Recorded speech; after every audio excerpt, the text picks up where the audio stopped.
Internment of Japanese Part 1. The Sound of Breaking Glass. The morning of December 8, 1941, in the Japantown neighborhood of San Francisco, was not marked by fear, but by a profound, chilling silence. December 7th, 1941, For Kenji Tanaka, a 20-year-old student at UC Berkeley, the war had begun the day before with the crackle of the radio and his father's face turning to stone. His father, Issei, was a man who had spent 30 years building a modest flower nursery from a patch of poor soil, a man whose first-generation immigrant dreams were etched in the calluses on his hands. He was also, by law, barred from American citizenship. Kenji, a Nisei's second generation, was a citizen by birth.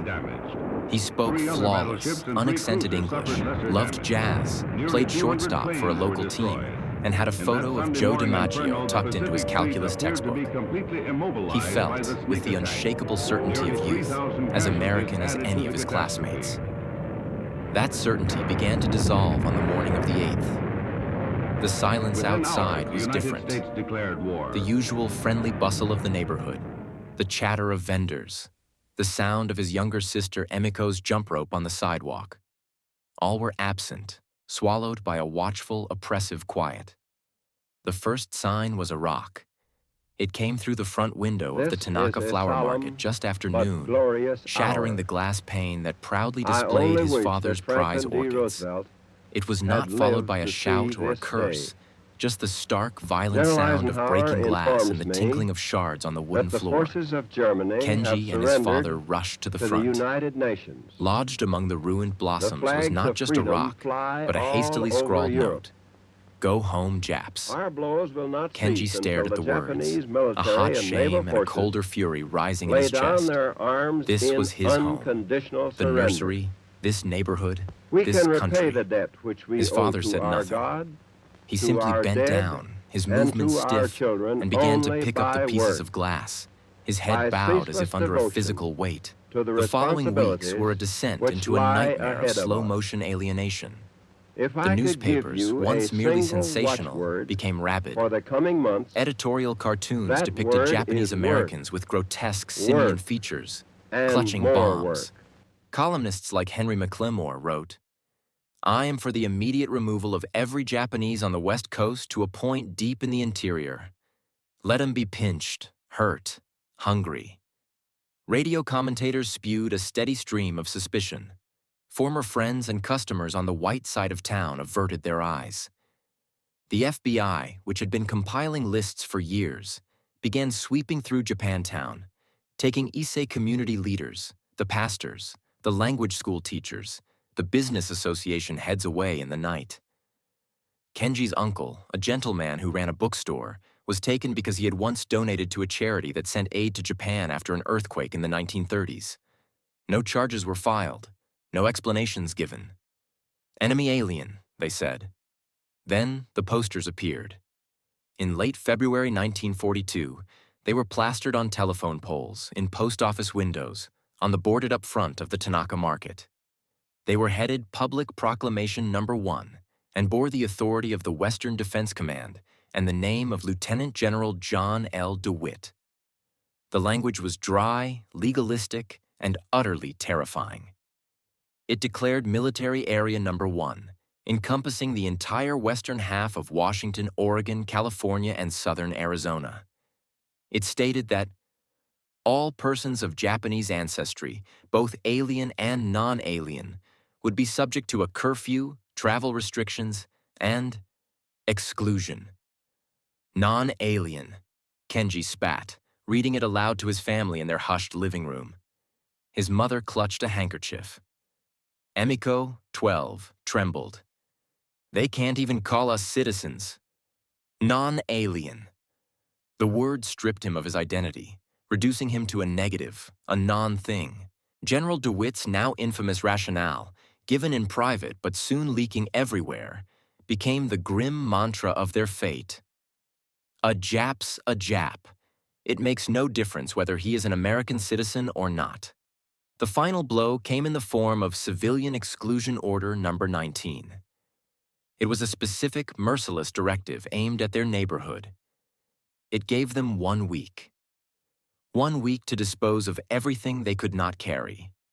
Their lives, 3 generations of struggle and memory, had to be condensed into what each person could hold in 2 hands. The panic was quiet, internal, and devastating.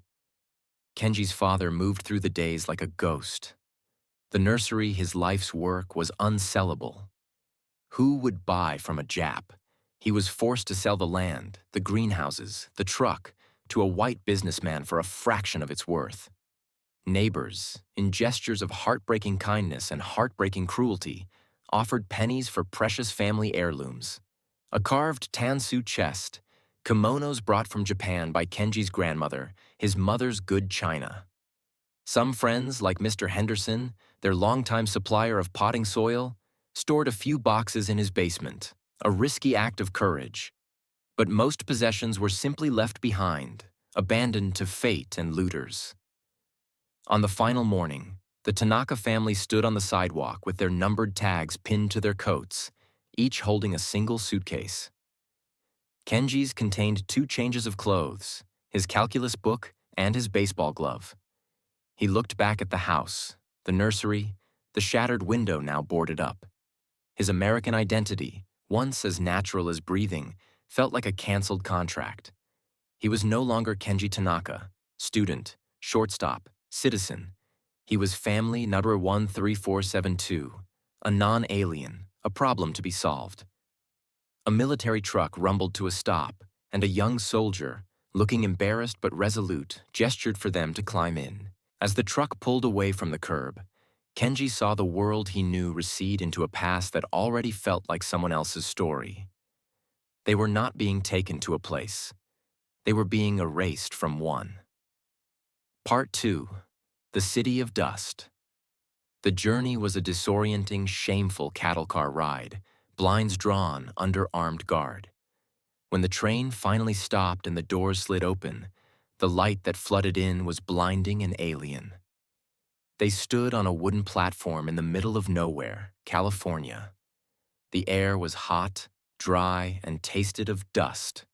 Before them, stretching into the hazy distance, was a vast, surreal panorama. Row upon row of black, tar-papered barracks, aligned with a grim military precision, surrounded by a fence of barbed wire. Against the immense, empty sky, guard towers punctuated the perimeter, and in them, soldiers with machine guns were silhouetted like dark insects. This was the Manzanar War Relocation Center. Their new home was Block 12, Barrack 8, Apartment D. The apartment was a single room, 20 by 25 feet, with raw plank walls that didn't reach the roof, allowing dust and every sound to drift in. The floor was gaps between the floorboards. The furnishings were 8 army cots, each with a straw-filled mattress. A single bare bulb hung from the ceiling. There was no running water inside. Communal latrines and mess halls were at the end of the dusty road. Privacy, dignity, and family structure. The foundations of life were obliterated at the door. The dust was the true master of Manzanar. It was omnipresent, a fine alkaline powder that seeped into everything. Clothes, hair, food, lungs. It coated the soul. Emiko developed a persistent cough. Kenji's mother tried to create a semblance of home, hanging a scrap of fabric as a partition, but the dust mocked her efforts. The communal latrines were a particular humiliation for her. Open rows of toilets with no stalls, a brutal denial of modesty. Kenji's father, Issei, simply diminished. The man who had commanded greenhouses and nurtured delicate blossoms was broken by the unending vista of dust and despair. He spent days sitting on his cot, staring at the knotted grain of the wall, his spirit crushed under the weight of a betrayal he could not articulate. The Camp Authority, the War Relocation Authority, WRA, offered jobs paying $12 to $19 a month, cooks, cleaners, latrine diggers. Issei refused. To work for the captors who had destroyed his life felt like the final surrender. But Kenji, fueled by a rage he didn't know he possessed, refused to vanish. He saw the chaos, the hunger for order. and he volunteered. He became a member of the Self-Governing Council, a controversial and fraught position that put him between the WRA administrators and the incarcerees. He helped organize the mess hall lines, mediated disputes over scarce hot water, started a clandestine newsletter typed on a borrowed machine to share news between blocks. He also witnessed the deep fractures within the captive community. The generational divide between the traditional, shamed Issei and the angry, Americanized Nisei like himself was a chasm. There were pro-Japan factions, embittered by the treatment, and fiercely patriotic groups who believed cooperation in military service was the path to proving loyalty. The ultimate test of this loyalty arrived in early 1943. The government, facing manpower shortages and a public relations quandary, decided to form a segregated all-Nisei combat unit. To screen recruits, they distributed a painful questionnaire: application for leave clearance. 2 questions tore the community apart. Question 27. Are you willing to serve in the armed forces of the United States on combat duty wherever ordered? Question 28. Will you swear unqualified allegiance to the United States of America and faithfully defend the United States from any or all attack by foreign or domestic forces, and forswear any form of allegiance or obedience to the Japanese emperor or any other foreign government, power, or organization? For Kenji, the questions were a surreal insult. Swear allegiance to the country that had imprisoned him and his family? Forswear allegiance to an emperor he had never pledged allegiance to? To answer yes, yes felt like acquiescing to his own unjust imprisonment. To answer no, no was to brand himself disloyal, to confirm the very racism that had put him there. He saw friends and brothers violently disagree. Fights erupted. Families were torn apart. The no-no boys were sent to the high-security camp at Tule Lake, branded troublemakers.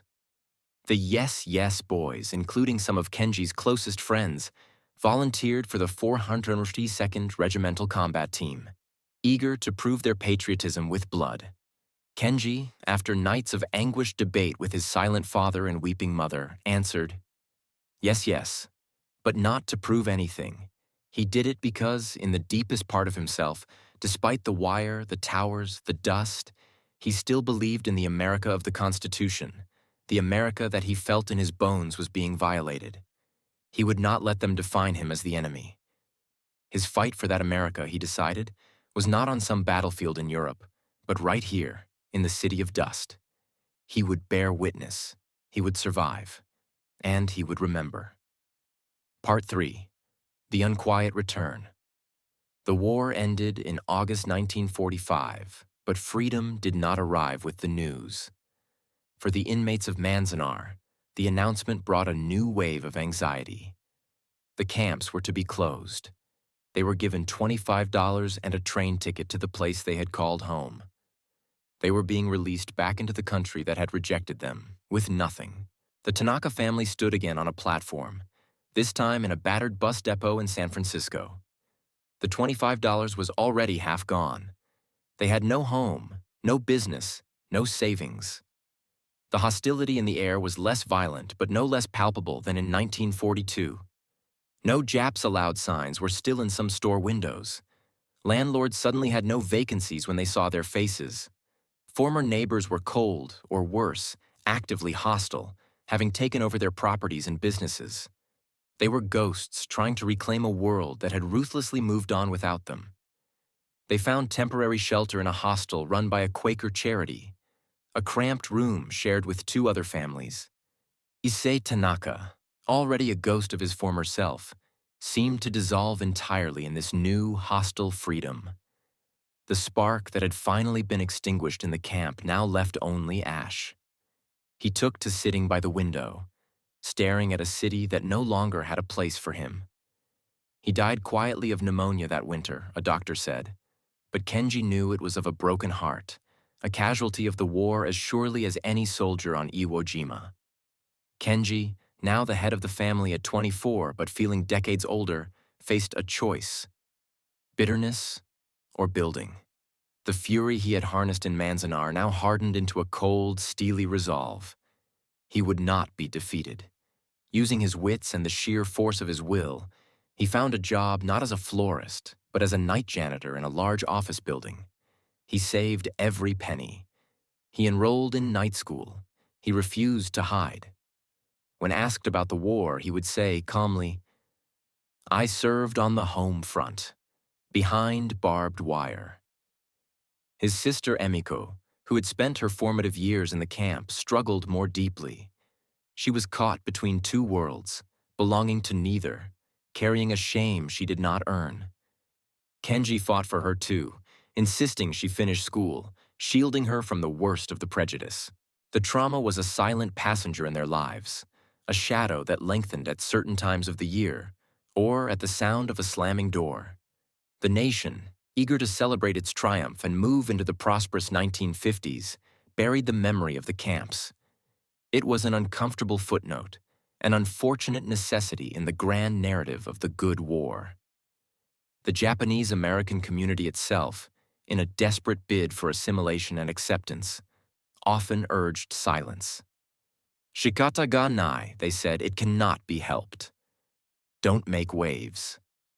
But Kenji could not forget. He kept the numbered tag from his coat. He wrote down his memories in a series of notebooks. He connected with other former incarcerees, a network of the silently wounded. They shared stories in living rooms, their voices low, their pain a shared language. They watched as the very same logic of military necessity was used to justify McCarthyism and felt a chill of recognition. The reckoning took decades. It began with the quiet, stubborn work of the Sansei, the third generation. Emiko's children, born American without the shadow of doubt, asked questions their parents had been too traumatized to ask. They unearthed the history, demanded answers. Kenji, now an older man, found his voice again. He testified before community gatherings, then before congressional commissions. His testimony was not fiery, but factual, precise, and devastating. He described the sound of the breaking glass, the feel of the dust, the hollow eyes of his father. He presented his camp ID, not as a relic, but as evidence. In 1988, President Ronald Reagan signed the Civil Liberties Act, which formally apologized for the internment and granted reparations of $20,000 to each surviving internee. The money was almost irrelevant. The apology, the official admission of a grievous wrong, was everything. Kenji Tanaka, a man in his 60s, stood with his sister and a handful of other survivors as the legislation was signed.